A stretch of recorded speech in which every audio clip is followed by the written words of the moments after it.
A pergunta dele é sucinta e Jesus responde: aquele que não nascer de novo não pode ver o reino de Deus. E Nicodemos, peraí, como é que eu posso nascer? Eu, Nicodemos, como eu posso nascer, sendo eu velho já? Sendo eu já um rapaz, um moço idoso? Talvez um senhor, Nicodemos já era um senhor, né? Como é que eu posso nascer de novo sendo eu velho? Posso eu, Jesus, entrar de novo no ventre da minha mãe, passar por todo aquele processo que é narrado no Salmo 139, ser entretecido pelas mãos de Deus de novo, e nascer e começar uma vida nova? Talvez Nicodemos estivesse falando literalmente, talvez ele teria entendido literalmente dele diminuir, como aquele filme Estranho Caso de Benjamin Button, né? Que ele morre neném, nasce velho e morre neném. Mas talvez nessa fala de Nicodemos, então peraí, talvez teria embutido a seguinte frase: peraí, então eu terei que, como um neném, aprender tudo de novo, pegar do zero, me tornar um burro, me tornar alguém ignóbil, alguém que não consegue nem andar, nem falar, e nascer de novo, começar tudo de novo, esquecer tudo. Ele não entende as coisas espirituais, porque Nicodemos era carnal. E Jesus responde: na verdade, quando tem essa sequência na Bíblia de na verdade, isso é uma ênfase que se dá. Jesus Cristo dava uma ênfase, você vai ouvir várias vezes na Bíblia falando isso, na verdade, ele está dando uma ênfase. Isso é, presta atenção, isso aqui é a verdade verdadeira. Na verdade, eu te digo, que aquele que não nascer da água e do Espírito não pode entrar no reino de Deus. Resumiu Nicodemos. É isso, Nicodemos. O que é nascido da carne é carne, o que é nascido do Espírito é Espírito. Agora no Salmo 139. O Salmo 139 fala da onisciência de Deus, como Deus nos conhece. Começa lá do começo. O Senhor me sonda, o Senhor me conhece. Você conhece o meu assentar, o meu levantar. Você conhece a minha entrada, a minha saída. O Senhor me conhece, Senhor, do jeito que eu sou. Não há maneira de eu me esconder de Ti. O salmista vai narrando as situações em que nós somos cercados pelos olhos de Deus, como Ele nos olha exteriormente. Tu conheces meu assentar, meu levantar, de longe entendes meu pensamento, secas o meu andar e o meu deitar, conheces os meus caminhos. Depois ele começa a interiorização, como Deus nos conhece por dentro. Sem que haja uma palavra na minha língua, o Senhor já conhece o que eu vou falar.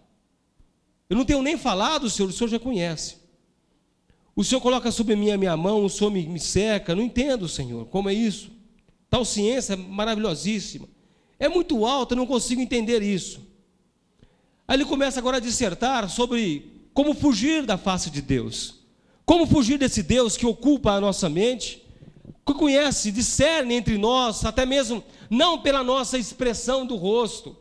Não é porque nós ficamos assim que Deus sabe o que nós estamos pensando. Não, Ele conhece os nossos pensamentos, conhece as intenções do nosso coração. Ele sabe, nós sabemos e temos que ter consciência disso, que não conseguimos nunca enganar a Deus. Não há maneiras de enganar a Deus, não há maneira de fugir da face de Deus, não há maneira de nos escondermos, porque Ele começa falando: para onde me irei do teu espírito? Aonde eu vou esconder de ti, Senhor? Ou onde fugirei da tua face? Se eu subir ao céu, aí é a tua morada, Senhor, tu estás aí. Se fizer no Seol, Seol é a palavra grega, a palavra hebraica, que quer dizer habitação das almas dos mortos, ou inferno. Então, se eu descer ao inferno, Deus também está lá. Aí você pensa: pastor, Deus está no inferno? Deus está em todos os lugares, meu irmão. Sabe o fogo do inferno? Quem aqui já ouviu falar do fogo do inferno? Quem já ouviu falar do fogo do inferno? Quem já ouviu falar? O fogo do inferno é a ira de Deus, alimentada pelo pecado, pela iniquidade. Quando a pessoa desce aos infernos, ela é queimada pela ira de Deus. A ira de Deus consome. O fogo consumidor. O nosso Deus é fogo consumidor, que diz em Hebreus. Ah, mas como que é isso? Mas Deus não faz isso. Vou voltar a falar isso que eu já falei.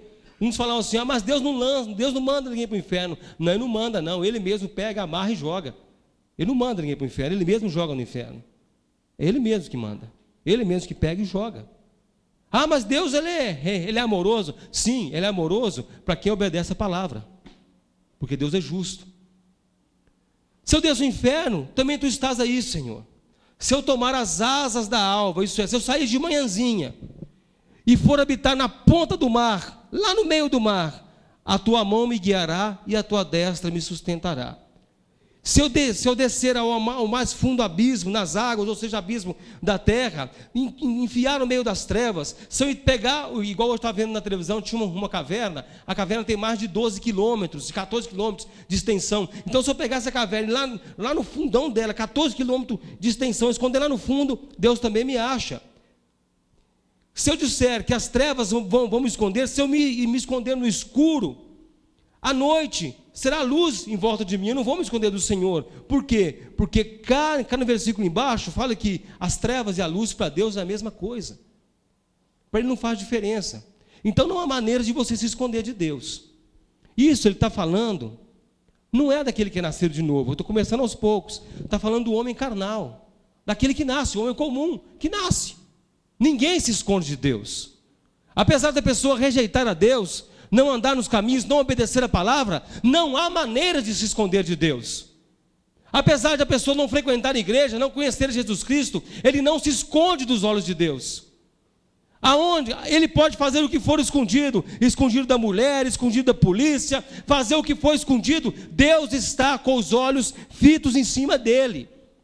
Não há maneira de nós nos escondermos de Deus. Quando nós não conhecíamos o Evangelho, antes de nós mesmos andarmos com Jesus Cristo, todos os nossos atos eram vistos, eram vigiados, eram percebidos por Deus. Todos os nossos pensamentos de mentira, todos os nossos pensamentos de engano, toda a nossa maquinação para o mal, tudo que nós pensamos na armação, que seja na nossa adolescência, na nossa juventude, toda a nossa armação mental para executarmos aquilo que é mal, Deus era sabedor de todos e é sabedor de todas as nossas ideias, de todos os nossos pensamentos, de todas as nossas mentiras, de todas as nossas traições, de toda a nossa violência interna, de toda a nossa maledicência, de toda a nossa podridão que carregamos em nosso coração. Deus é ciente. É ciente. Ele não é apenas um Deus que olha nossas ações exteriores, que muitas vezes são ações de bondade, somos bonzinhos, somos pessoas amáveis, somos pessoas cordiais, mas o nosso interior, como diz a palavra de Deus, o interior do homem é cheio de violência. O interior de nós, seres humanos, é cheio de violência, apesar de que, discorrendo ainda no Salmo, continua, diz o seguinte: nem ainda as trevas me escondem de ti, mas a noite resplandece como o dia, as trevas e a luz são para ti a mesma coisa. Pois possuístes o meu interior, entreteceste-me no ventre da minha mãe.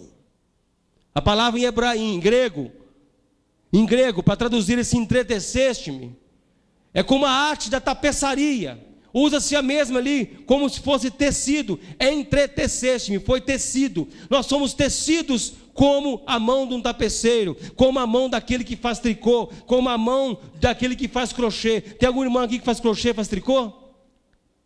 Bom, irmã? Faz crochê, faz tricô? Como é tecido o crochê, Deus nos teceu no ventre da nossa mãe. Nós somos formados pela mão de Deus. Sendo ímpio ou sendo fiel a Deus, nós fomos formados pela mão de Deus. No ventre da nossa mãe. O Senhor é que nos formou. A nossa vida não é acidente, a nossa vida não é um acidente de percurso, não. Nós somos formados pela mão de Deus. Fomos tecidos pela mão de Deus. O nosso corpo é uma máquina maravilhosa. Nosso coração, nosso cérebro, o nosso sistema circulatório, tudo em nós é maravilhoso. Os nossos olhos, pode ter a máquina digital mais perfeita que existe, que ela não consegue ter a velocidade de foco que os nossos olhos têm. Não tem jeito de juntar todos os elementos químicos do nosso cérebro, fazer um cérebro igual, ele não vai funcionar, porque o teu cérebro trabalha com impulsos elétricos, mas a maioria dele é feito de água, é apenas uma massa cinzenta. São neurônios ligados entre si, que faz nos dar o pensamento. O nosso coração é uma massa de carne, que funciona 80 anos e não se fadiga no final da nossa vida. Alguns de 80 anos morrem de outra coisa, mas não morrem com o coração, não morrem com o coração parado, não morrem por causa do coração, porque funciona perfeito 80 anos. Os nossos pulmões